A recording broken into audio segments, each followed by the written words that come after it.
Guys, Josh here from John Elway Chevrolet. The question we got today was, should I sell my car myself or trade it in? And the question being, I think, do I get more money selling it myself, or will I save some trading in at the dealership? And we get this question all the time.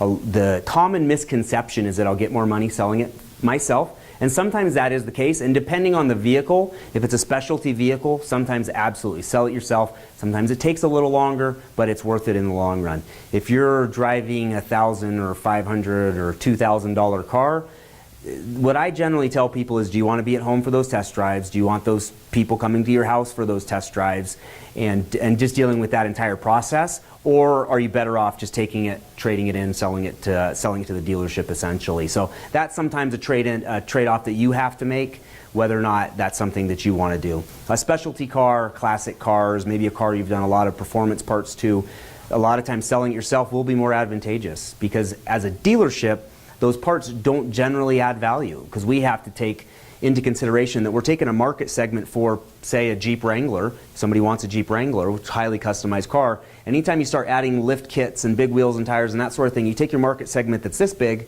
and you narrow it down to this big. Because sometimes people don't want to lift, they don't want to have to climb into the Jeep and that sort of thing, or they don't want a supercharger on their car, stuff like that. They think about the extra maintenance and the loss of potential warranty, and we'll go over that. It's a whole other question that we'll go over, aftermarket items and avoiding any warranties.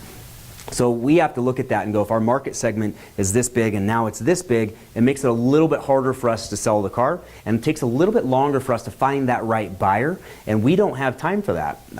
Our policy, and most dealerships' policies, is we keep used vehicles on the lot for 60 days. So if it takes longer than that, then we send it to the auction and risk potential wholesale loss. So if it's a customized vehicle or a classic car, I'd say sell it yourself. Does take a little bit of time, so it depends on how much time you have, a little bit of a time crunch, you might be forced to come into the dealership.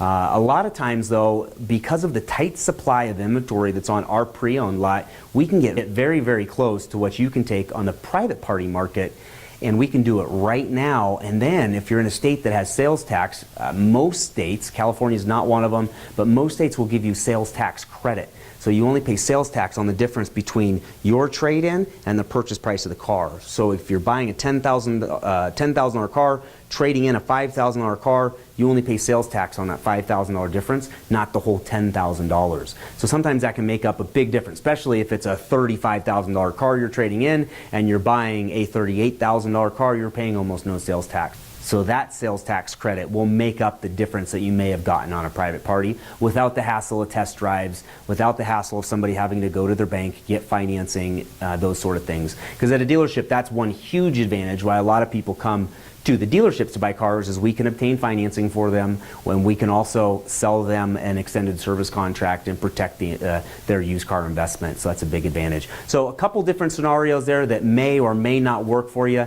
Your average everyday run-of-the-mill car, I'd say give your dealership a shot, and if not, you know what, you can always put it on the private market and sell it. But with how competitive things are right now and from the used car market, I tell you, most dealerships can get very, very close to your private party offer.